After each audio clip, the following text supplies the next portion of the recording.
क्या आपने कभी सोचा है कि दीपावली सिर्फ घर सजाने और मिठाइयाँ बांटने का पर्व नहीं है? क्या सच में भगवान आपके घर आते हैं? और अगर आते हैं तो कब और कैसे? धनतेरस से लेकर दीपावली तक छुपे हैं ऐसे रहस्य जिन्हें जानकर आप हर दीपक को अलग नजर से देखेंगे। आज हम आपको बताएंगे वो असली कहानी और पौराणिक सत्य जो बताते हैं कि दीपक सिर्फ रोशनी नहीं बल्कि ज्ञान, भक्ति और दिव्यता का प्रतीक है। तो जुड़े रहिए क्योंकि यह यात्रा आपको अंदर तक रोशन कर देगी। जय श्री कृष्णा प्रिय मित्र, वीडियो को शुरू करने से पहले आइए प्रार्थना करें। हे कृष्ण, जो भी भक्त आज यह अमृतवाणी को सुन रहा है उनके जीवन में आपका कृपा सदा बने रहे और उनके सभी कष्ट दूर हो। मित्रों, यह अद्भुत वाणी को सुनने से पहले अपने विचार और भक्ति को व्यक्त करते हुए नीचे कमेंट में जय श्री कृष्ण राधे राधे जरूर लिखें। आपकी यह भक्ति हमारी इस यात्रा को और भी पावन बनाएगी। यदि आप हमारे चैनल दिव्य शब्द पर नए हैं तो अभी सब्सक्राइब करें और घंटी के बटन को दबाएं ताकि आप हमारे हर नई भक्ति यात्रा का हिस्सा बन सकें। तो चलिए बिना देरी किए यह दिव्य यात्रा की ओर बढ़ते हैं। भारतीय संस्कृति में त्योहार केवल खुशियों के मौके नहीं होते, बल्कि यह आध्यात्मिक जागरूकता और जीवन की गहरी सीख से भी जुड़े होते हैं। दीपावली और उससे पूर्व आने वाला धनतेरस इस बात का प्रतीक है कि मनुष्य केवल भौतिक संपत्ति में ही समृद्ध नहीं होता, बल्कि उसका आध्यात्मिक विकास और भगवान के प्रति उसकी आस्था उसे वास्तविक समृद्धि की ओर ले जाती है। धनतेरस, जिसे धन त्रयोदशी भी कहा जाता है, दीपावली पर्व से 2 दिन पहले आता है। इस दिन लोग धन, धान्य, आभूषण और धातु की चीजें खरीदने का शुभ कार्य करते हैं। लेकिन इसका असली महत्व केवल संपत्ति और भौतिक धन तक सीमित नहीं है। धनतेरस का तात्पर्य है कि मनुष्य को अपने जीवन में उस परम तत्व को आमंत्रित करना चाहिए जो उसकी हर कमी को पूरा कर सके, जो उसके घर में सुख, शांति और समृद्धि ला सके। यही तत्व है भगवान, जो अपने भक्त के घर तभी आते हैं जब व्यक्ति उन्हें अपने हृदय और जीवन में आमंत्रित करता है।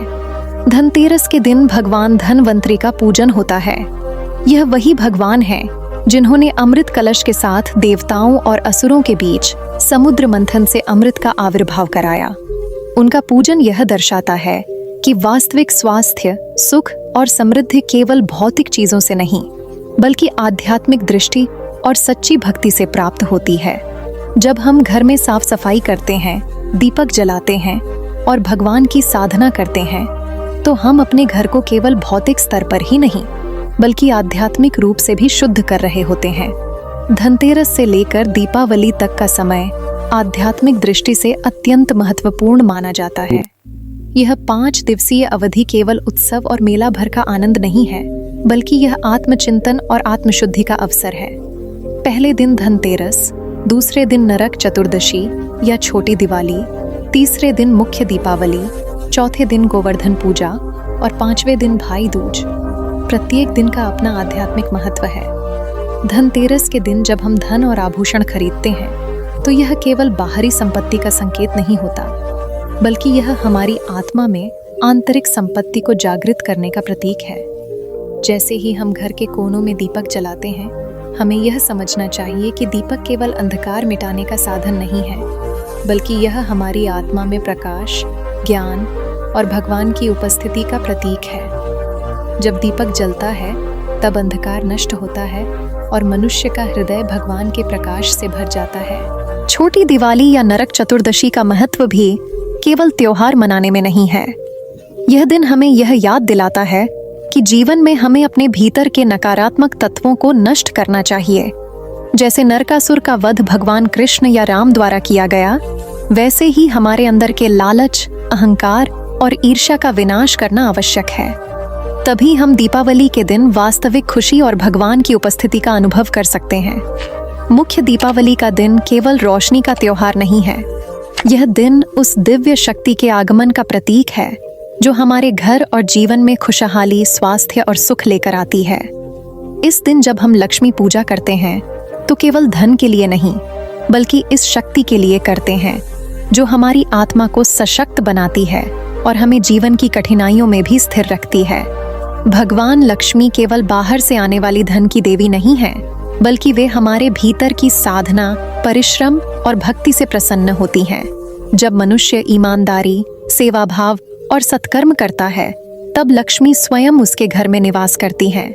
गोवर्धन पूजा का महत्व यह दर्शाता है कि हम अपने जीवन में भगवान की रचना और प्रकृति के प्रति सम्मान रखें। जैसे परंपरा के अनुसार भगवान कृष्ण ने गोवर्धन पर्वत उठाकर अपने भक्तों की रक्षा की, वैसे ही हमें अपने जीवन के मूल्यवान तत्वों की रक्षा करनी चाहिए। यह पूजा यह सिखाती है कि भगवान हमारे जीवन में तभी आते हैं जब हम उनके प्रति विश्वास और समर्पण रखते हैं। भाई दूज का दिन केवल भाई बहन के प्रेम का प्रतीक नहीं है। यह दिन हमें यह याद दिलाता है कि हमारे संबंधों में प्रेम, सम्मान और जिम्मेदारी भी भगवान की कृपा का मार्ग है। परिवार में प्रेम और सहयोग जब होता है, तभी घर में सकारात्मक ऊर्जा बनती है और भगवान की उपस्थिति अनुभव की जा सकती है। धनतेरस से दीपावली तक का यह समय हमें यह समझने का अवसर देता है कि भगवान हमारे घर तभी आते हैं जब हमारा मन, हमारे कर्म और हमारे संबंध उनके अनुरूप हों। अगर घर में तनाव, द्वेष या लालच का वास है तो भगवान का निवास कठिन हो जाता है। लेकिन जब हम अपने हृदय को शुद्ध करते हैं, अपने कर्मों को धर्म संगत बनाते हैं और अपने जीवन में प्रेम व सेवा का मार्ग अपनाते हैं, तो भगवान स्वयं हमारे जीवन में प्रवेश करते हैं।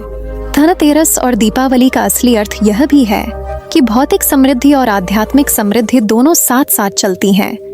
जब हम केवल भौतिक संपत्ति की ओर ध्यान देते हैं तो वह अस्थायी होती है, लेकिन जब हम आध्यात्मिक दृष्टि से जीवन को सजाते हैं, भगवान की साधना करते हैं और उनके आदेशों का पालन करते हैं, तो हमारे जीवन की वास्तविक संपत्ति बनती है। यह संपत्ति ना तो खोती है, ना ही क्षीण होती है। इस अवधि में किए जाने वाले कर्म और पूजा भगवान की कृपा के लिए एक माध्यम है। घर में दीपक जलाना, स्वच्छता करना, लक्ष्मी और धनवंतरी की पूजा करना, रिश्तों में प्रेम और समर्पण बनाए रखना, ये सभी क्रियाएं भगवान के स्वागत की तैयारी हैं। जब हम सचमुच इस तैयारी में अपने मन और हृदय को शामिल करते हैं, तभी भगवान हमारे घर में कदम रखते हैं और अपने आशीर्वाद से हमारे जीवन को आलोकित करते हैं। अंततः धनतेरस से दीपावली तक का यह पर्व यह सिखाता है कि भगवान केवल बाहरी पूजा से नहीं, बल्कि अंदर से आत्मिक समर्पण और अच्छाई के आधार पर हमारे जीवन में आते हैं। यह समय हमें यह याद दिलाता है कि आध्यात्मिक समृद्धि और भौतिक समृद्धि एक दूसरे के पूरक हैं। जब हम अपने घर और जीवन को शुद्ध करते हैं, अपने कर्मों को धर्म संगत बनाते हैं और प्रेम, सेवा व भक्ति का मार्ग अपनाते हैं, तब भगवान न केवल हमारे घर में आते हैं, बल्कि हमारे जीवन को दिव्य प्रकाश और अनंत खुशियों से भर देते हैं। धनतेरस और दीपावली केवल रोशनी और उत्सव का समय नहीं है, बल्कि यह आत्मा की यात्रा और भगवान के साथ एक गहन संबंध स्थापित करने का अवसर है। यह हमें सिखाता है कि सच्ची समृद्धि केवल धन से नहीं, बल्कि प्रेम, भक्ति, सेवा और सत्य के मार्ग पर चलकर प्राप्त होती है। इस समय जब हम अपने घर में दीपक जलाते हैं, मन में भगवान का ध्यान रखते हैं और अपने कर्मों को शुभ बनाते हैं, तभी हम अनुभव करते हैं कि भगवान कैसे हमारे घर में आते हैं, हमारे जीवन को आशीर्वादित करते हैं और हमें हर दुख से बचाते हैं। इस प्रकार धनतेरस से दीपावली तक का हर दिन हमें एक गहरी आध्यात्मिक शिक्षा देता है। यह केवल त्योहार नहीं, बल्कि भगवान के हमारे जीवन में आगमन का संदेश है। जब हम इस संदेश को समझते हैं और अपने जीवन में उसे लागू करते हैं, तभी हम वास्तविक दीपावली का अनुभव कर सकते हैं, जहां हमारा जीवन, हमारा मन और हमारा घर पूर्ण रूप से भगवान के प्रकाश से जगमगाता है। कभी आपने सोचा है इस सृष्टि की शुरुआत कैसे हुई? जब कुछ नहीं था, न धरती, न आकाश, न समय, न दिशा, तब था केवल एक तथ्य, अंधकार। परंतु उसी अंधकार से जब पहली बार प्रकाश फूटा, तब जन्मी सृष्टि, तब जागी चेतना, तब आरंभ हुआ जीवन और उसी क्षण से शुरू हुई वह यात्रा जिसका अंतिम लक्ष्य है भीतर के अंधकार को मिटाकर भगवान को अपने घर बुलाना। आज हम उसी रहस्य की गहराइयों में उतरेंगे। जब समय नहीं था, जब दिशा नहीं थी, जब ध्वनि तक मौन थी, तब केवल एक सत्ता थी जो स्वयं में पूर्ण थी। वह न पुरुष थी, न प्रकृति, न अस्तित्व, न अनस्तित्व। वह केवल चेतना थी, अनंत, असीम, अव्यक्त। उसे ही वेदों ने परब्रह्म कहा है, वही जो सब में है और सबके परे भी। एक अनंत काल बीता और उस मौन चेतना के भीतर पहली बार एक कंपन हुआ। वह कंपन था सृष्टि की इच्छा का। वह इच्छा नहीं थी वैसी जैसी मनुष्य की होती है। वह थी एक दिव्य ज्वाला जो कह रही थी, मैं स्वयं को देखना चाहती हूँ। वही इच्छा थी ईश्वरी संकल्प, और उसी से प्रारंभ हुआ सृष्टि का युग। उस मौन चेतना से जब पहला स्वर निकला वह था AUM। उस AUM के कंपन से ब्रह्मांड का विस्तार शुरू हुआ। पहले तत्व प्रकट हुए, आकाश, वायु, अग्नि, जल और पृथ्वी। और जब इन तत्वों में संतुलन हुआ तब उस ब्रह्मांड में सबसे पहले अवतरित हुए त्रिदेव, ब्रह्मा, विष्णु और महेश। त्रिदेव सृष्टि के 3 स्वरूप, ब्रह्मा सृजन के देवता, विष्णु पालन के देवता और महेश संहार के देवता। तीनों ने पहली बार उस नव सृजित शून्य में नेत्र खोले। चारों ओर केवल गहन अंधकार था। न तारे थे, न सूरज, न चांद। वह दृश्य इतना निस्तब्ध था कि स्वयं ब्रह्मा ने कहा, हे नाथ, यह कैसा सृष्टि का आरंभ है जहां न प्रकाश है न जीवन। विष्णु मुस्कुराए। वे क्षीर सागर के श्वेत तरंगों पर लेटे थे और बोले, हे ब्रह्मा, यह अंधकार तुम्हारे बाहर नहीं, तुम्हारे भीतर है। यही अंधकार है अज्ञान का, यही है अनभिज्ञता का। जब तक तुम भीतर का प्रकाश नहीं जलाओगे, बाहरी सृष्टि भी उजियारा नहीं पाएगी। महेश ने नेत्र मूंदे और बोले, प्रकाश और अंधकार 2 नहीं हैं, हे ब्रह्मा। जैसे छाया बिना प्रकाश के नहीं हो सकती, वैसे ही ज्ञान बिना अज्ञान के जन्म नहीं ले सकता। अंधकार ही वह गर्भ है जिसमें से प्रकाश जन्म लेता है। ब्रह्मा विचार में डूब गए। उन्होंने अपने कमंडल से जल निकाला और कहा, यदि सृष्टि को प्रकट होना है तो उसे प्रकाश चाहिए, क्योंकि प्रकाश ही वह दर्पण है जिसमें सत्य स्वयं को देखता है। विष्णु बोले, तब चलो सृष्टि के पहले तत्व के रूप में प्रकाश को उत्पन्न करते हैं, क्योंकि प्रकाश ही वह माध्यम है जो अंधकार को नष्ट नहीं करता बल्कि उसे रूप देता है। प्रकाश केवल उजाला नहीं है, वह ज्ञान का प्रतीक है, चेतना का स्वरूप है। महेश बोले, प्रकाश जलाना आसान है परंतु उसे स्थिर रखना कठिन। जो दीप भीतर जलता है, यदि वह काम, क्रोध, लोभ की आंधी से डगमगा जाए तो सृष्टि में पुनः अंधकार लौट आता है। यह सुनकर त्रिदेव ने एक साथ नेत्र बंद किए। त्रिलोक में पहली बार मौन छा गया और उसी क्षण ब्रह्मा के मुख से एक मंत्र निकला, तमसो मा ज्योतिर्गमय, अंधकार से मुझे प्रकाश की ओर ले चलो। वह मंत्र जैसे ही ब्रह्मांड में गूंजा, तुरंत एक अद्भुत घटना घटी। ब्रह्मांड की गहराइयों में एक दिव्य ज्योति प्रकट हुई जो कहीं से आई नहीं बल्कि हर दिशा से एक साथ फूटी। वह थी सृष्टि का पहला दीप, जिसे वेदों ने कहा आदि ज्योति, और जिसे आज हम दीपावली में याद करते हैं। वह केवल बाहरी प्रकाश नहीं था, वह चेतना का प्रकट होना था। उस प्रकाश से ही ग्रह बने, नक्षत्र बने और जीवन का चक्र प्रारंभ हुआ। विष्णु ने कहा, यह प्रकाश केवल सृष्टि के लिए नहीं, आत्मा के लिए भी है, क्योंकि प्रत्येक जीव उस मूल ज्योति का अंश है। जब कोई जीव अपनी आत्मा के दीप को जलाता है, तब वही दीपावली उसके भीतर घटित होती है। महेश ने कहा, और जब वह दीप भीतर स्थिर होता है, तब भगवान स्वयं उस जीव के घर आते हैं।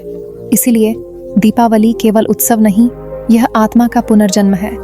समय बीतता गया। ब्रह्मा ने सृष्टि की रचना की, जल, वन, पर्वत, आकाश। विष्णु ने जीवन का संरक्षण किया। महेश ने समय समय पर संहार किया ताकि सृष्टि संतुलित रहे। परंतु हर युग में जब जब अंधकार बढ़ा, ऋषि मुनियों ने वही दिव्य दीप पुनः प्रज्वलित किया। षोडशी अगस्त्य ने समुद्र पार करने से पहले दीप जलाया, कहते हुए, हे ज्योति, तू मेरे भीतर का भय मिटा। ऋषि कश्यप ने अपने पुत्रों को बताया, दीप केवल रोशनी नहीं, स्मृति है। यह याद दिलाता है कि अंधकार कितना भी गहरा हो, एक छोटी लौ उसे हरा सकती है। और यही कारण है कि वैदिक काल से ही हर पूजा, हर यज्ञ, हर अनुष्ठान से पहले दीप जलाया जाता है, क्योंकि बिना दीप के कोई आरंभ शुभ नहीं होता। दीप का अर्थ है, मैं तैयार हूँ हे भगवान अपने भीतर का अंधकार मिटाने के लिए। वेदों में कहा गया है, दीपो भव, अर्थात स्वयं दीप बनो, दूसरों के लिए प्रकाश बनो, क्योंकि जो स्वयं जलता है वही दूसरों को राह दिखाता है। इसलिए जब धनतेरस से दीपावली का पर्व आता है तो यह केवल धन की पूजा नहीं बल्कि प्रकाश की स्मृति है। वह याद दिलाता है कि जैसे सृष्टि में सबसे पहले प्रकाश उत्पन्न हुआ, वैसे ही हर आत्मा में भी प्रकाश जन्म ले सकता है। बस हमें अपने भीतर का अंधकार पहचानना होगा। त्रिदेव का यह संवाद केवल पौराणिक कथा नहीं, यह हमारी चेतना की व्याख्या है। अंधकार तब तक रहता है जब तक हम बाहरी दीपों पर निर्भर हैं, पर जैसे ही भीतर की लौ जलती है, सृष्टि आपके भीतर प्रकट हो जाती है। इसलिए जब आप दीपावली की रात दीप जलाएं, तो एक क्षण के लिए आंखें बंद कर लें और कहें, हे प्रभु, यह दीप केवल बाहर नहीं, मेरे भीतर भी जल जाए। यही दीपावली का असली अर्थ है, यही सृष्टि की शुरुआत थी, और यही वह क्षण है जब भगवान आपके घर आने की तैयारी करते हैं। कभी आपने सोचा है कि धनतेरस को धन से क्यों जोड़ा गया? क्या ये केवल सोने चांदी का पर्व है या इसके पीछे कोई और अद्भुत दिव्य रहस्य छिपा है? आज हम लौटेंगे उन कालखंडों में जब ब्रह्मांड का संतुलन बिगड़ा, देवता दुर्लभ हो गए और भगवान ने आदेश दिया, समुद्र का मंथन करो। वहीं से प्रारंभ हुई वह कथा जिसने धनतेरस को जन्म दिया, जहां धन का अर्थ सोने में नहीं बल्कि अमृत में छिपा है। कालों काल पहले जब सृष्टि अपने चरम युग में थी, देवता और असुर दोनों ही अपनी अपनी शक्तियों के बल पर ब्रह्मांड के नियंत्रण में संतुलन बनाए हुए थे। परंतु समय चक्र कभी स्थिर नहीं रहता। एक दिन देवराज इंद्र, जो स्वर्ग के अधिपति थे, अपने रथ पर आरूढ़ होकर अमरावती की नगरी की ओर जा रहे थे। उनके मार्ग में महान तपस्वी आर्षि दुर्वासा मिले। उनके हाथ में एक दिव्य पुष्पमाला थी, स्वर्ग की अप्सराओं द्वारा बनाई गई, जिसमें लक्ष्मी की सुगंध समाई हुई थी। आर्षि दुर्वासा ने प्रेम पूर्वक वह माला इंद्र को भेंट की और कहा, हे इंद्र, यह माला केवल सौंदर्य नहीं, यह लक्ष्मी का प्रतीक है। इसे अपने मस्तक पर धारण करो और इसका सम्मान करो, क्योंकि यह उस शक्ति का चिन्ह है जो तुम्हें विनम्र बनाए रखती है। इंद्र ने उस समय आर्षि के शब्दों को हल्के में लिया। अहंकार ने उसके हृदय को आच्छादित कर लिया। उसने वह माला अपने हाथी ऐरावत के सूंड पर रख दी। ऐरावत ने उस माला को सूंघा और धरती पर फेंक दिया। माला गिरते ही उसकी सुगंध मंद पड़ गई। दुर्वासा के नेत्र क्रोध से जल उठे। उन्होंने कहा, हे इंद्र, जिस अहंकार ने तुम्हें अंधा कर दिया है, वही अब तुम्हारे स्वर्ग को अंधकार में डुबो देगा। जिस लक्ष्मी का तुमने अपमान किया है, वह अब तुम्हें और तुम्हारे समस्त देवों को त्याग देगी। यह श्राप वज्र की तरह गिरा। कुछ ही क्षणों में स्वर्ग की ऊर्जा मंद पड़ने लगी। इंद्र की प्रभा कम हो गई। देवता दुर्बल होने लगे। वर्षा बंद हो गई। वन सूखने लगे और प्राणियों का जीवन क्षीण होने लगा। असुर, जो हमेशा देवताओं से संघर्ष में रहते थे, इस अवसर का लाभ उठाकर स्वर्ग पर आक्रमण कर बैठे। देवता युद्ध में परास्त हो गए और निराश होकर ब्रह्मा के पास गए। ब्रह्मा ने उनकी व्यथा सुनी और कहा, हे देवगण, यह श्राप तुम्हारे अहंकार का फल है। लक्ष्मी ने तुम्हें त्याग दिया है और जब तक वह वापस नहीं आएगी तब तक तुम दुर्बल रहोगे। जाओ, भगवान विष्णु के शरण में जाओ, वही तुम्हें मार्ग दिखाएंगे। देवता ब्रह्मा के साथ क्षीर सागर पहुंचे, जहां विष्णु योग निद्रा में लीन थे। देवताओं ने हाथ जोड़कर कहा, हे प्रभु, हमें बचाइए। असुरों ने हमें परास्त कर दिया है। हमारे लोक नष्ट हो गए हैं। हम दुर्बल हो गए हैं। हमारे पास कोई बल नहीं बचा। विष्णु ने नेत्र खोले। क्षीर सागर में एक हल्की तरंग उठी।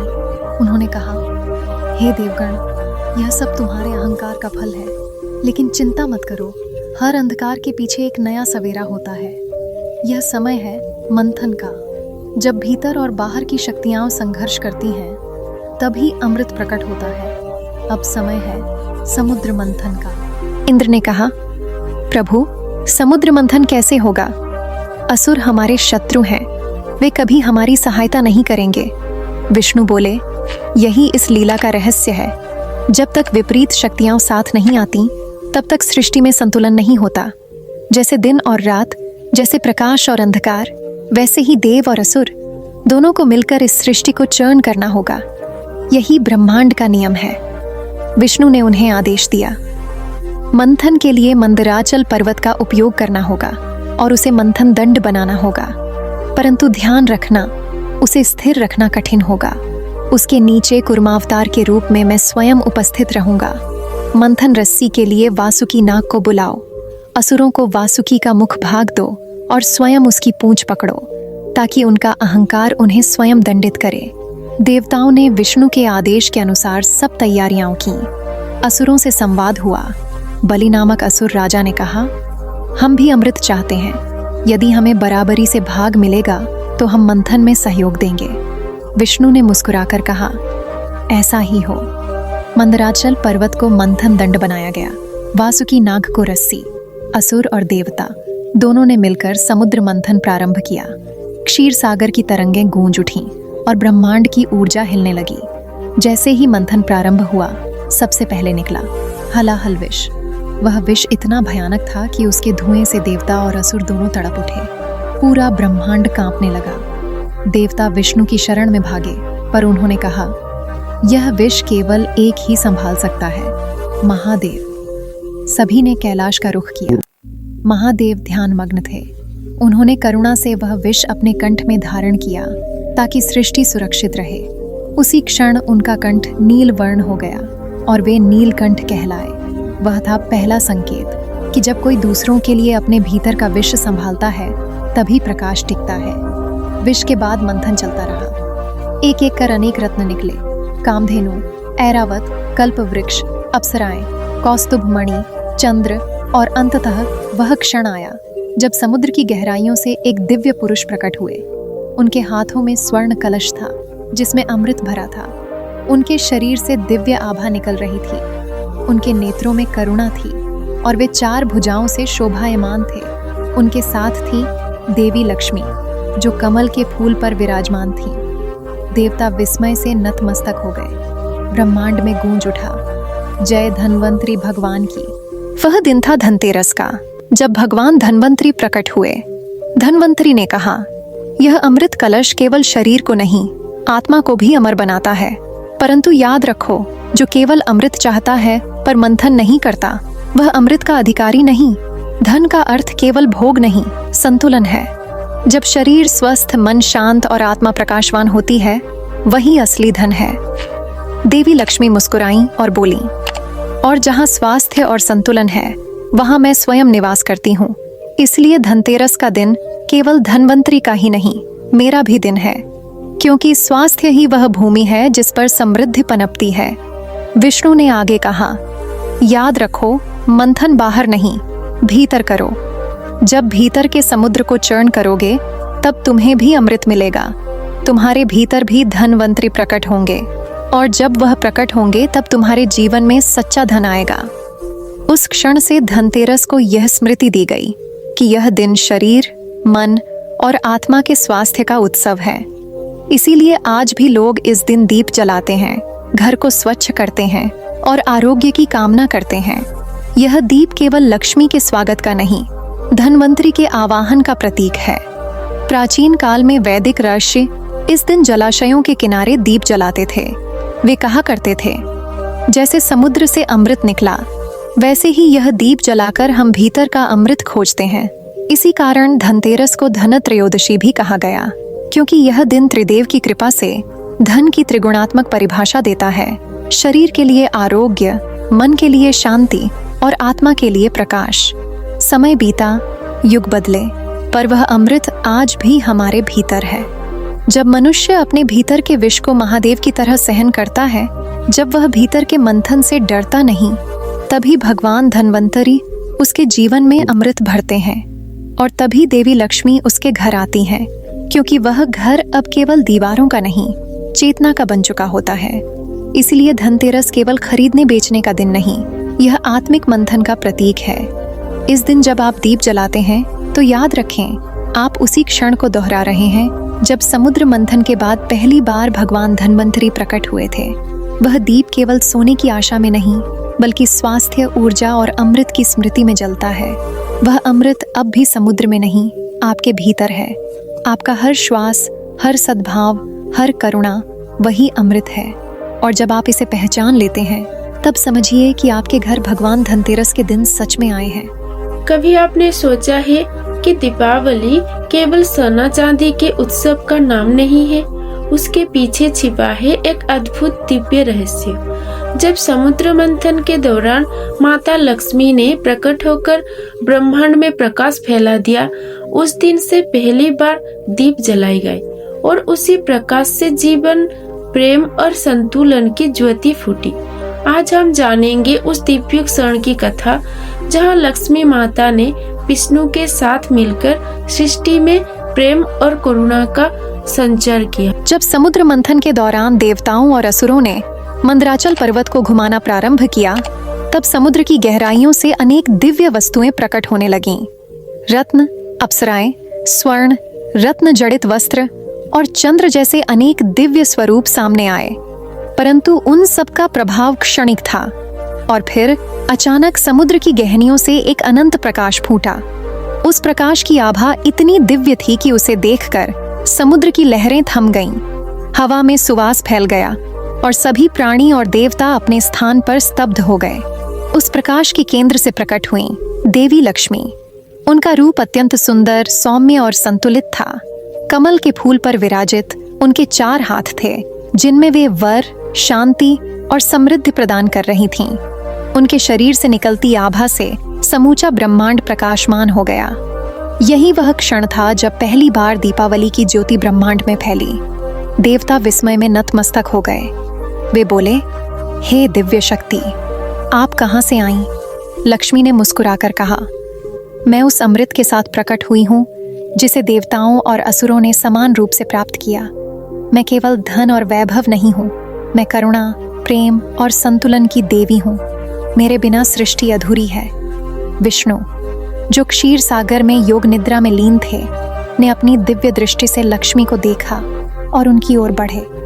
उन्होंने कहा, हे लक्ष्मी, तुम इसी क्षण समुद्र की गहनियों से प्रकट हुई हो और यह दिव्यता केवल सृष्टि के लिए नहीं, बल्कि प्रत्येक जीव के हृदय में प्रकाश फैलाने के लिए है।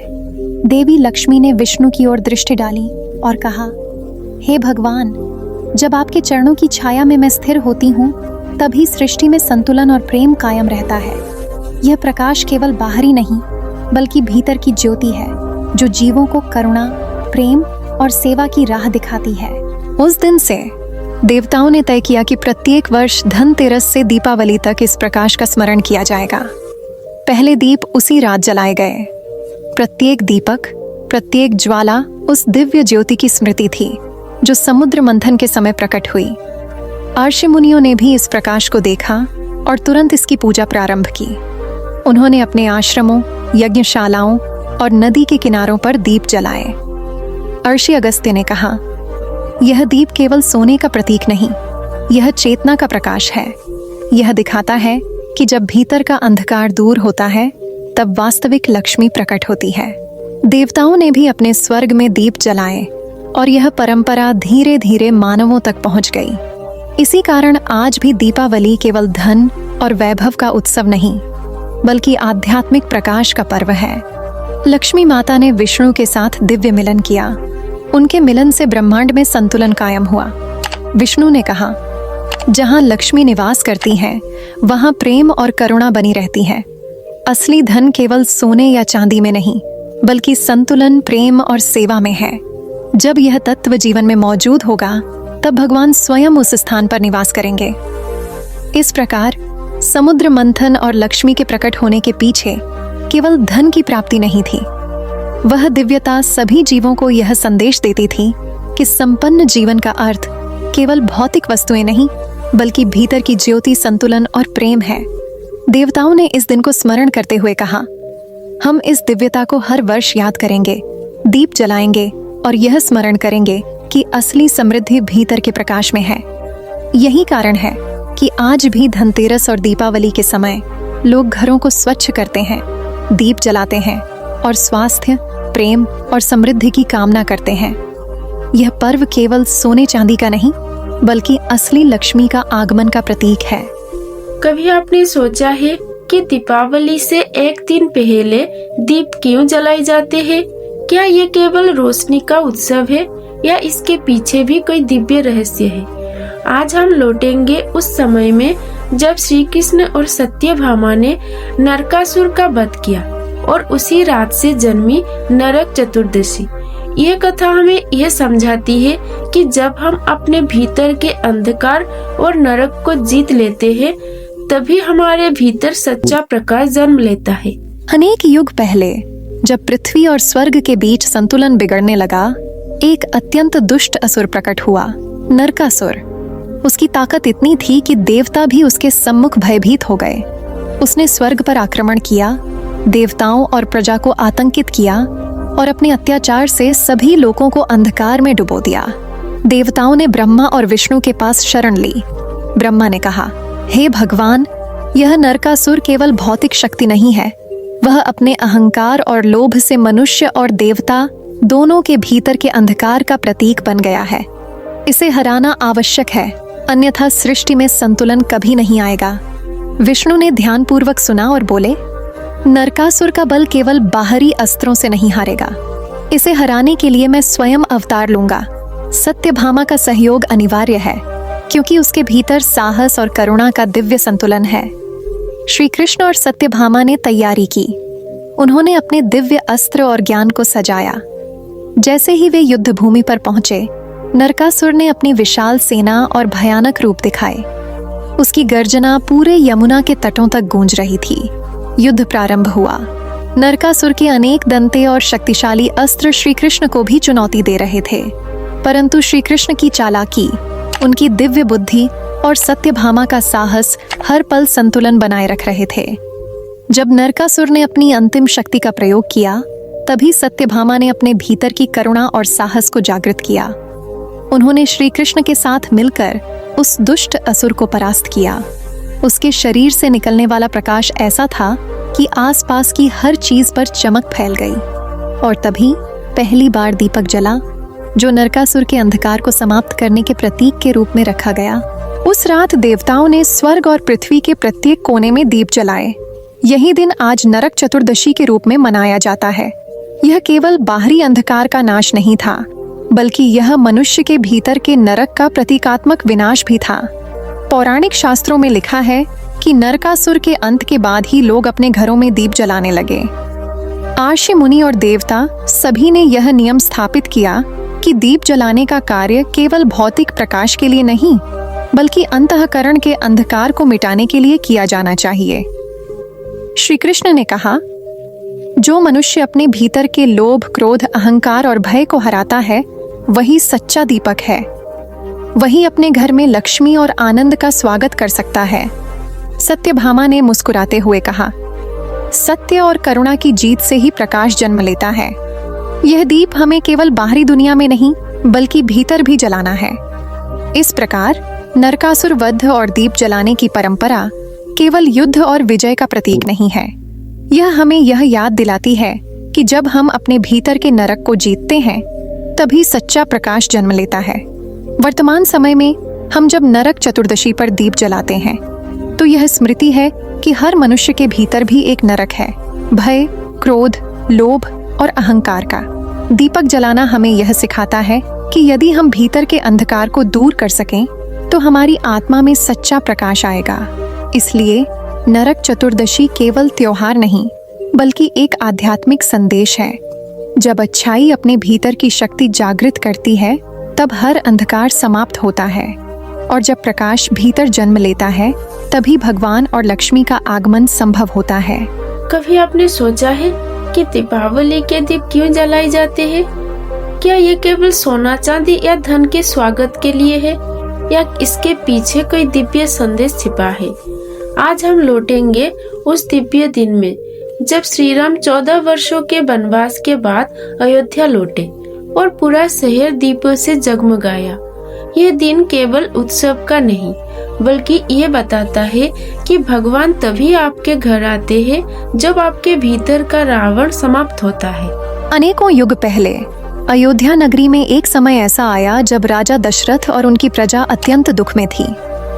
14 वर्षों का वनवास समाप्त हो चुका था और श्री राम, जिनका नाम ही धर्म और सत्य का पर्याय था, लौटने वाले थे।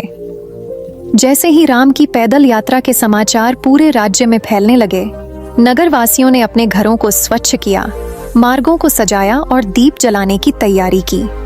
यह केवल भौतिक प्रकाश नहीं था, बल्कि यह अंतरात्मा में जागृत होने वाले प्रकाश का प्रतीक था। श्री राम की प्रतीक्षा में हर घर ने दीप जलाया। यह दीप दिखाता था कि हर हृदय ने अपने भीतर के अंधकार, लालच, क्रोध, अहंकार और भय को मारकर भगवान का स्वागत करने की तैयारी की है। जैसे ही राम अयोध्या में प्रवेश किए, हर दीपक ने अपनी ज्योति को बढ़ाया और नगर एक दिव्य आभा में परिवर्तित हो गया। यह दिन केवल श्री राम के आगमन का उत्सव नहीं था। यह बताता है कि भगवान तब आते हैं जब मनुष्य अपने भीतर का रावण समाप्त कर देता है। यह रावण केवल बाहरी शत्रु नहीं, बल्कि भीतर की नकारात्मक शक्तियां हैं। जब वे समाप्त हो जाती हैं, तभी हृदय में भगवान का निवास संभव होता है। दीपावली की रात्रि में लक्ष्मी पूजन का भी विशेष महत्व है। देवी लक्ष्मी केवल धन और वैभव की देवी नहीं है। उनका पूजन हमें यह सिखाता है कि असली समृद्धि भीतर के संतुलन, प्रेम और करुणा में निहित है। जब आपका घर, आपका हृदय और आपका मन स्वच्छ होता है, तब लक्ष्मी स्वयं उस स्थान पर निवास करती हैं। शास्त्रों में लिखा है कि दीपावली के समय प्रत्येक दीपक का प्रकाश आपके भीतर के अंधकार को मिटाने का कार्य करता है। जैसे अयोध्या में प्रत्येक घर ने दीप जलाया और नगर जगमगाया, वैसे ही आपके भीतर का प्रकाश बाहर की दुनिया में भी झलकता है। इस दिव्य रात्रि में नगर वासियों की आंखों में आंसू थे, हृदय में प्रेम था और हर प्राणी के भीतर संतुलन का अनुभव हो रहा था। प्रत्येक दीपक, प्रत्येक ज्वाला यह स्मरण करा रही थी कि भगवान उसी घर आते हैं जहां प्रेम, करुणा और सच्चाई निवास करती हैं। श्री राम के आगमन के साथ ही अयोध्या में एक दिव्यता फैल गई। यह दिव्यता केवल नगर में नहीं, बल्कि हर हृदय में निवास करने लगी। यह दर्शाता है कि जब भीतर का रावण नष्ट होता है, तब भीतर और बाहर प्रकाश का आगमन होता है।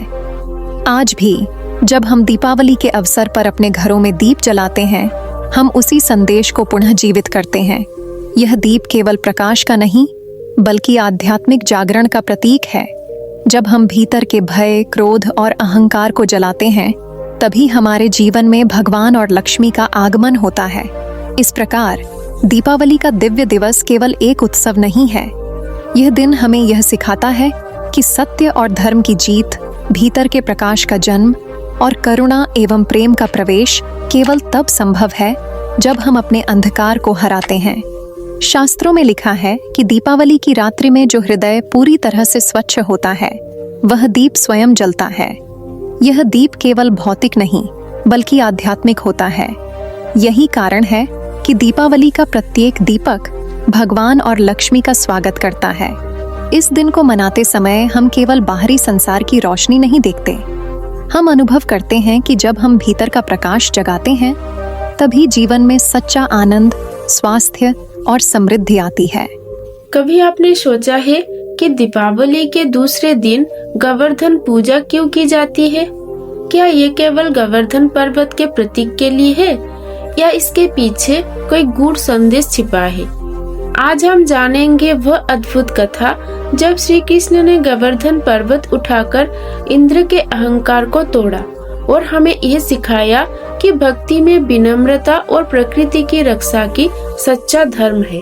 अनेक युग पहले ब्रजभूमि में किसान, गोपाल और ग्वालबाल अपने जीवन में ईश्वर के प्रति भक्ति और प्रेम से रहते थे। उस समय देवताओं में अहंकार भी प्रकट होने लगे। विशेषकर इंद्रदेव, जो वर्षा और प्रकृति के प्रमुख अधिपति थे, ने लोगों से यह अपेक्षा रखी कि वे केवल उनकी पूजा करें। ब्रजवासियों ने इंद्र की पूजा करने के बजाय गोवर्धन पर्वत और अपनी गायों की रक्षा के लिए पूजा आरंभ की। उन्होंने देखा कि गोवर्धन पर्वत ही उनकी संपन्नता, खेती और जीवन का वास्तविक आधार है। इंद्रदेव को यह अस्वीकार्य लगा। उनका अहंकार बढ़ गया। उन्होंने क्रोध से कहा, यदि लोग मेरी पूजा नहीं करेंगे तो मैं इतनी वर्षा कर दूंगा कि उनकी फसलें नष्ट हो जाएं और वे कष्ट में पड़ जाएं। ब्रजवासियों ने भय के बजाय श्री कृष्ण से सहायता मांगी। उस समय श्री कृष्ण, जो स्वयं सच्चाई, धर्म और करुणा के प्रतीक थे, ने अपने दिव्य रूप से सभी को आश्वस्त किया। उन्होंने कहा, भक्त की भक्ति अहंकार और भय से ऊपर होती है। यदि आप अपने भीतर विश्वास रखें तो कोई भी शक्ति आपको नष्ट नहीं कर सकती। अगले क्षण श्री कृष्ण ने अपनी छोटी उंगली पर गोवर्धन पर्वत उठाया। पूरी ब्रजभूमि की जनता, बच्चे, वृद्ध, महिलाएं और ग्वालबाल पर्वत के नीचे सुरक्षित हुए। भारी वर्षा और तूफान इंद्रदेव की ओर से आया, लेकिन श्री कृष्ण की कृपा से ब्रजवासियों को कोई हानि नहीं हुई। यह घटना केवल चमत्कार नहीं थी, इसका गूढ़ अर्थ यह था कि प्रकृति की रक्षा करना और उसकी पूजा करना ही सच्ची भक्ति है। गोवर्धन पर्वत ने सभी जीवों का आश्रय लिया और श्री कृष्ण ने यह दिखाया कि अहंकार और शक्ति केवल तभी सफल होते हैं जब भक्त की भक्ति कमजोर हो। अगले दिन ब्रजवासियों ने तय किया कि हर वर्ष दीपावली के दूसरे दिन गोवर्धन पूजा करेंगे। ये पूजा केवल पर्वत के लिए नहीं, बल्कि भक्ति में विनम्रता, प्रकृति की रक्षा और संतुलन बनाए रखने का संदेश देती है। उन्होंने गोवर्धन की पूजा करते हुए गायों और खेतों की रक्षा की और अपने भीतर भी अहंकार को नष्ट किया। शास्त्रों में लिखा है कि इस दिन किए गए दीप और भक्ति के कार्य पूरे वर्ष में समृद्धि और संतुलन बनाए रखते हैं। दीपक जलाना केवल प्रकाश का नहीं, बल्कि अंतरात्मा में जागृत होने वाले ज्ञान और विनम्रता का प्रतीक है। यह घटना हमें यह भी सिखाती है कि जो व्यक्ति स्वयं को और अपने पर्यावरण को सम्मान देता है, वही सच्चा भक्ति का मार्ग अपनाता है। श्री कृष्ण ने केवल चमत्कार करके नहीं दिखाया, बल्कि एक दिव्य पाठ दिया कि भक्ति का मूल अहंकार से मुक्त होना, प्रकृति का सम्मान करना और प्रेम एवं करुणा के साथ जीवन जीना है। आज भी जब हम गोवर्धन पूजा करते हैं तो यह याद करते हैं कि प्रकृति हमारी माता है, उसकी रक्षा हमारा धर्म है और सच्ची भक्ति केवल दिल से विनम्रता और प्रेम के साथ की जाती है। इस प्रकार दीपावली के बाद आने वाले इस पर्व का आध्यात्मिक संदेश यही है कि भक्ति में विनम्रता और प्रकृति की सुरक्षा ही असली समृद्धि और प्रकाश का मार्ग है। कभी आपने सोचा है कि दीपावली के बाद भाई दूज क्यों मनाई जाती है? क्या ये केवल भाई बहन के रिश्तों का पर्व है या इसके पीछे भी कोई दिव्य संदेश छिपा है? आज हम जानेंगे वह अद्भुत कथा जब जमराज और जमुना की कथा से ये दिवस प्रकट हुआ और हमें ये सिखाया गया कि सच्चा धन केवल भौतिक नहीं बल्कि प्रेम में जीवित रहता है। कथा प्राचीन काल की है, जब यमराज, मृत्यु और धर्म के अधिपति, ने देखा कि पृथ्वी पर भाई बहन के रिश्तों में प्रेम और विश्वास अद्भुत रूप से व्याप्त है। यमराज ने स्वयं यह आभास किया कि जीवन का वास्तविक मूल्य केवल धन और शक्ति में नहीं, बल्कि रिश्तों में जीवित प्रेम में है। यमुना, जो अपने जल की निर्मलता और पवित्रता के लिए प्रसिद्ध थीं, ने अपने भाई यमराज से आग्रह किया कि वे प्रत्येक भाई बहन के प्रेम और श्रद्धा को सम्मान दें। यमराज ने अपनी दिव्य दृष्टि से देखा कि जिस घर में प्रेम और श्रद्धा का प्रकाश होता है, वहां मृत्यु भी भयभीत रहती है, वह घर सदा सुरक्षित रहता है। यमराज ने यमुना को बताया कि जिस घर में भाई बहन एक दूसरे के लिए प्रेम और सम्मान बनाए रखते हैं, वहां केवल भौतिक धन नहीं, बल्कि सच्चा धन, प्रेम का धन सुरक्षित रहता है। यही कारण है कि दीपावली के अगले दिन भाई दूज के रूप में यह पर्व मनाया जाता है। कथा कहती है कि यमुना ने अपने भाई यमराज को यह संदेश दिया कि प्रत्येक भाई अपनी बहन की लंबी आयु और खुशहाली के लिए प्रार्थना करता है और बहन अपने भाई के जीवन में सुख, स्वास्थ्य और समृद्धि की कामना करती है। इस देवयुगीन परंपरा के अनुसार भाई दूज केवल रिश्तों का उत्सव नहीं है, बल्कि जीवन, मृत्यु और प्रेम के बीच का सेतु है। यमराज ने प्रत्यक्ष उदाहरण के रूप में देखा कि जिस घर में भाई बहन के बीच प्रेम और स्नेह था, वहां भौतिक विपत्तियों और असामाजिक शक्तियों का प्रवेश कठिन था। उन्होंने यह भी कहा कि जब मनुष्य अपने भीतर दूसरों के लिए प्रेम और समर्पण की भावना जगाता है, तब वह सच्चे रूप से अमर बनता है। इस दिव्यता ने यह स्पष्ट कर दिया कि भाई दूज का उत्सव केवल एक दिन का कार्यक्रम नहीं है।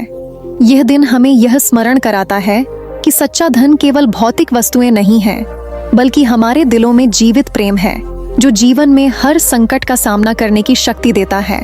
भाई दूज की रीतियों में बहन अपने भाई को तिलक करती है, उनके लिए दीप जलाती है और शुभकामनाएं देती है। यह केवल पारंपरिक क्रिया नहीं, बल्कि आध्यात्मिक प्रतीक है कि प्रकाश और प्रेम से युक्त हृदय जीवन में मृत्यु और अंधकार पर विजय प्राप्त करता है। शास्त्रों में लिखा है कि यमराज स्वयं इस दिन आशीर्वाद देते हैं कि जो भाई बहन प्रेम और श्रद्धा के साथ संबंध निभाते हैं, उनका जीवन सुरक्षित और समृद्ध रहेगा। यह केवल भौतिक सुख का नहीं, बल्कि आध्यात्मिक और भावनात्मक संपन्नता का मार्ग है। इस प्रकार भाई दूज का पर्व हमें यह सिखाता है कि रिश्तों की पवित्रता, प्रेम और सम्मान ही सच्चा धन है, और यही प्रकाश हमारे भीतर जन्म लेता है। जिस घर में यह प्रकाश होता है, वहाँ भगवान का निवास स्वतः होता है। इस दिव्य संदेश के साथ भाई दूज का पर्व हमें यह स्मरण कराता है कि सच्चा धन वह है जो प्रेम में जीवित रहता है, और यही दीपावली के संपूर्ण उत्सव का अंतिम और गूढ़ अर्थ है। कभी आपने सोचा है कि दीपावली के दीपक केवल रोशनी के लिए नहीं, बल्कि इसके पीछे एक गूढ़ विज्ञान छिपा है। तेल, बाती और ज्योति केवल भौतिक तथ्य नहीं, बल्कि शरीर, आत्मा और परमात्मा का प्रतीक है। आज हम जानेंगे वह अद्भुत रहस्य जो वैदिक ग्रंथों और प्राचीन ज्ञान में निहित है, और कैसे दीपावली हमें ऊर्जात्मक और मानसिक समृद्धि की ओर ले जाती है। अनेक युग पहले जब मानव ने प्रकृति और ब्रह्मांड की गूढ़ता को समझना प्रारंभ किया, तब अर्षियों और मुनियों ने यह अवलोकन किया कि प्रकाश और अंधकार केवल भौतिक नहीं है, बल्कि ऊर्जा और चेतना के पहलू भी हैं। इसी अवलोकन से दीपावली का विज्ञान जन्मा। दीपक का तेल, जो प्रकाश के लिए जलता है, शरीर का प्रतीक है। तेल की शुद्धता, उसकी जड़त्व और उसकी शक्ति यह दर्शाती है कि मनुष्य का शरीर कितना पवित्र और सशक्त होना चाहिए। यदि तेल अशुद्ध है तो दीपक की ज्योति कमजोर होती है। इसी तरह शरीर यदि रोग और नकारात्मक ऊर्जा से भरा हो तो आत्मा का प्रकाश भी मंद पड़ जाता है। बाती, जो तेल से ज्योति को ग्रहण करती है, आत्मा का प्रतीक है। जैसे बाती तेल को ग्रहण करके प्रकाश उत्पन्न करती है, वैसे ही आत्मा शरीर के माध्यम से अपने भीतर के प्रकाश को प्रकट करती है। यदि आत्मा मजबूत और ध्यानपूर्ण हो तो प्रकाश स्पष्ट और दीर्घायु होता है। ज्योति, जो अंतिम रूप से बाहर निकलती है, परमात्मा का प्रतीक है। यह ज्योति केवल भौतिक प्रकाश नहीं है, बल्कि चेतना, प्रेम, करुणा और दिव्यता का प्रतीक है। जब दीपक जलता है तो यह दिखाता है कि शरीर और आत्मा का समन्वय होने पर परमात्मा का प्रकाश प्रकट होता है। वैदिक ग्रंथों में लिखा है कि दीपक जलाने से वातावरण में सकारात्मक ऊर्जा प्रवाहित होती है। दीपक की ज्योति आपके घर और हृदय में नकारात्मक ऊर्जा को हटाती है, मानसिक शांति प्रदान करती है और ऊर्जात्मक संतुलन स्थापित करती है। यह केवल प्रतीकात्मक नहीं, बल्कि मनोवैज्ञानिक और ऊर्जात्मक विज्ञान है। ऋषियों ने बताया कि दीप जलाने की प्रक्रिया के समय मनुष्य का ध्यान और भक्ति केवल प्रकाश के केंद्र में होना चाहिए। जब मन और हृदय ध्यान पूर्वक दीपक की ज्योति को देखते हैं, तब मनोवैज्ञानिक रूप से मानसिक तनाव घटता है और शरीर में ऊर्जा का प्रवाह सुधरता है। यही कारण है कि दीपावली के दिन घर में दीप जलाना न केवल आध्यात्मिक, बल्कि वैज्ञानिक दृष्टि से भी लाभकारी है। दीपक की ज्योति यह भी सिखाती है कि प्रकाश कभी अकेले नहीं फैलता। जैसे एक दीपक कई दीपों को प्रज्वलित करता है, वैसे ही मानव का ज्ञान और भक्ति दूसरों तक फैलती है। यह वातावरण, समाज और व्यक्तिगत जीवन में सकारात्मक ऊर्जा का संचार करता है। शास्त्रों में वर्णित है कि दीपावली की रात जब घरों में दीप जलते हैं तो ब्रह्मांडीय ऊर्जा का प्रवाह उच्चतम स्तर पर पहुंचता है।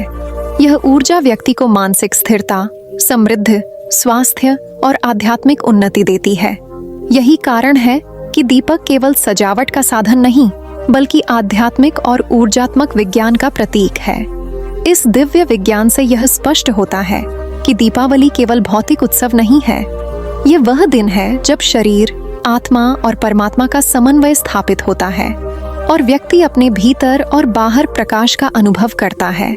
दीपक जलाना केवल परंपरा नहीं, बल्कि ऊर्जात्मक, मानसिक और आध्यात्मिक जागरण का मार्ग है। इस प्रकार दीपावली का प्रत्येक दीप केवल प्रकाश नहीं करता, यह स्मरण कराता है कि शरीर का स्वास्थ्य, आत्मा का शुद्धिकरण और परमात्मा की दिव्यता तभी पूर्ण होती है जब दीपक प्रेम, भक्ति और जागरूकता के साथ जलाया जाए। यही दीपावली का रहस्य और विज्ञान है।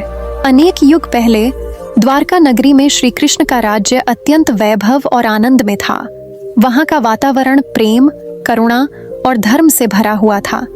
इसी समय श्री कृष्ण के बचपन के मित्र सुदामा, जो अत्यंत निर्धन और विनम्र थे, अपने जीवन की कठिनाइयों में भी सच्ची भक्ति में लीन रहते थे। सुदामा के जीवन में भौतिक धन की कमी थी, लेकिन उन्होंने कभी अपने हृदय में ईश्वर के प्रति प्रेम और सेवा को कम नहीं होने दिया। उनके भीतर का प्रकाश उनके विनम्रता और भक्ति का प्रतीक था। एक दिन सुदामा ने मन में विचार किया कि क्यों न अपने मित्र श्री कृष्ण से मिलकर कुछ मार्गदर्शन लिया जाए। उन्होंने सोचा कि भले ही उनके पास भौतिक संपत्ति नहीं है, लेकिन उनके भीतर का धन अतुलनीय है। श्री कृष्ण ने जब सुदामा को देखा तो उन्होंने केवल मित्रता के प्यार से उसे गले लगाया।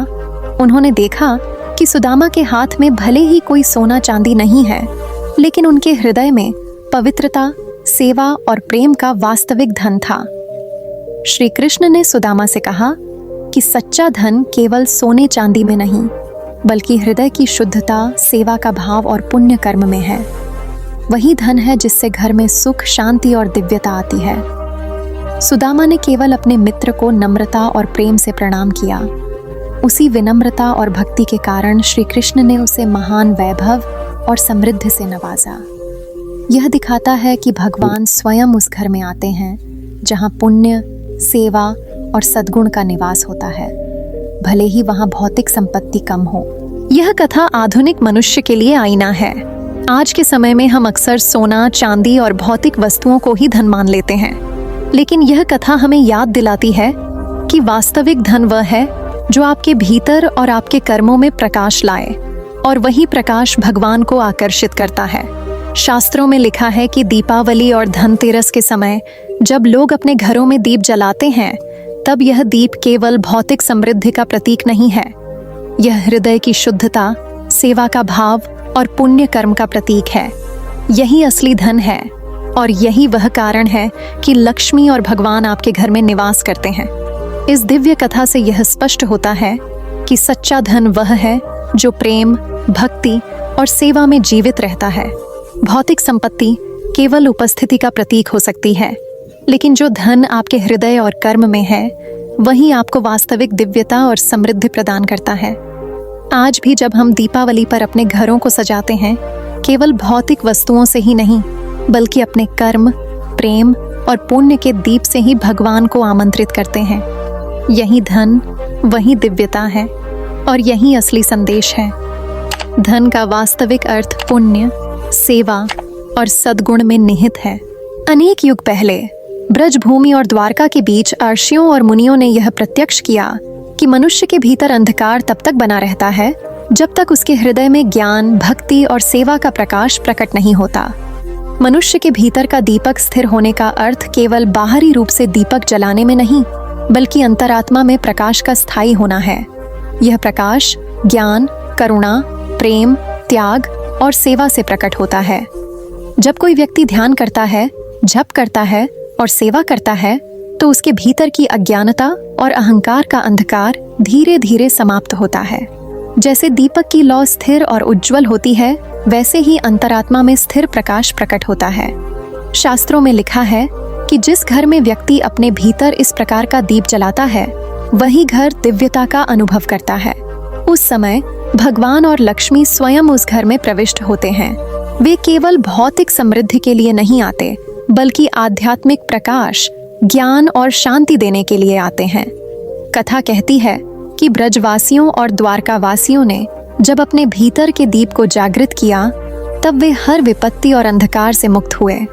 उनके भीतर का प्रकाश इतना प्रबल हुआ कि उनके आसपास का वातावरण भी उसी प्रकाश से प्रकाशित हुआ।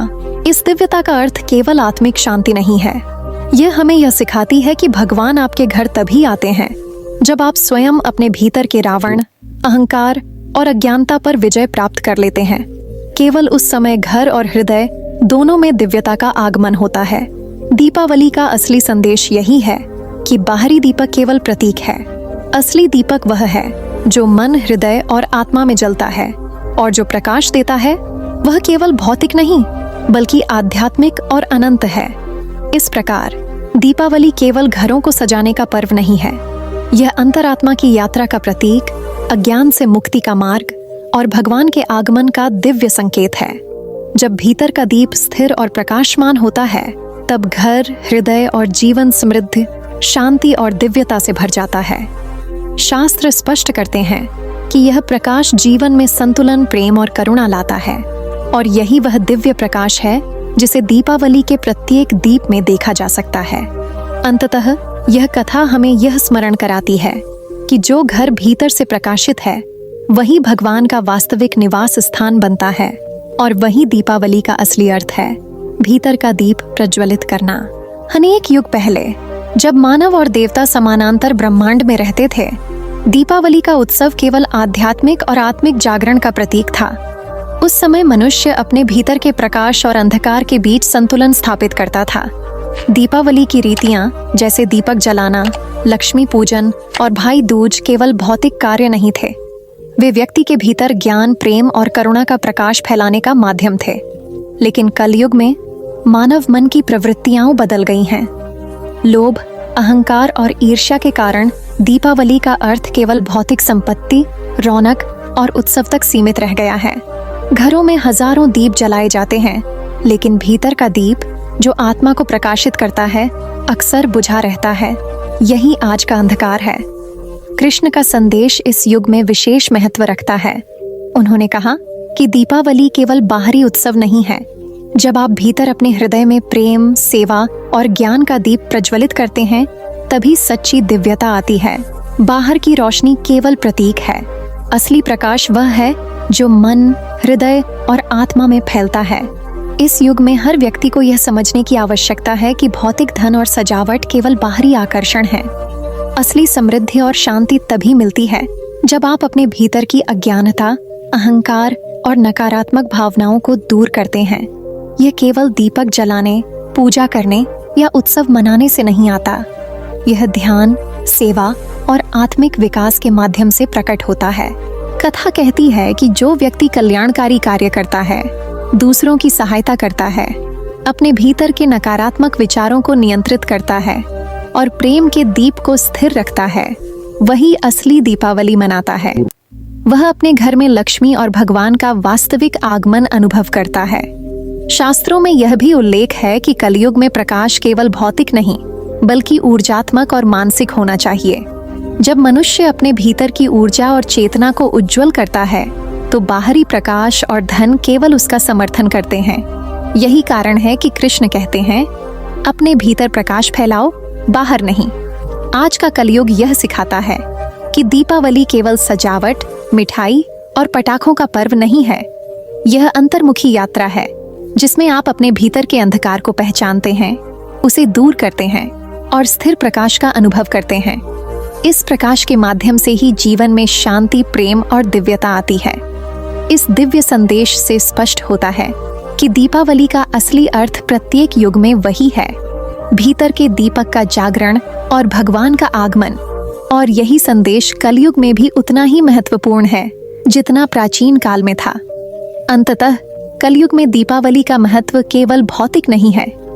यह हमें यह याद दिलाता है कि सच्चा उत्सव वह है जो भीतर की दिव्यता से जन्म ले, और तभी आप जीवन के हर अंधकार पर विजय प्राप्त कर सकते हैं।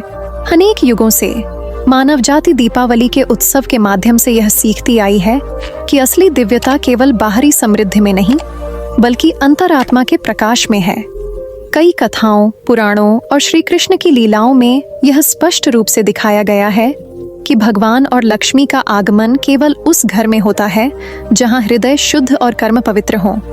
दीपावली केवल एक दिन का उत्सव नहीं है, यह अवस्था का नाम है, एक ऐसी स्थिति जिसमें व्यक्ति ने अपने भीतर के अहंकार, लोभ, ईर्ष्या और अज्ञान के अंधकार को मिटा दिया होता है। उस अवस्था में हर कर्म, हर विचार और हर वचन प्रकाशमान होता है। यही वह दिव्यता है जो भगवान को आकर्षित करती है। कथा कहती है कि द्वारका और अयोध्या में जब दिव्यता की परंपरा स्थापित हुई, तब घरों में केवल भौतिक दीप नहीं जलते थे। प्रत्येक दीप उस परिवार के सदस्यों के मन, वचन और कर्म की शुद्धि का प्रतीक था। जब हृदय शुद्ध होता, तब घर में प्रेम, करुणा और आनंद की ऊर्जा फैलती, और वही ऊर्जा भगवान का निवास बन जाती।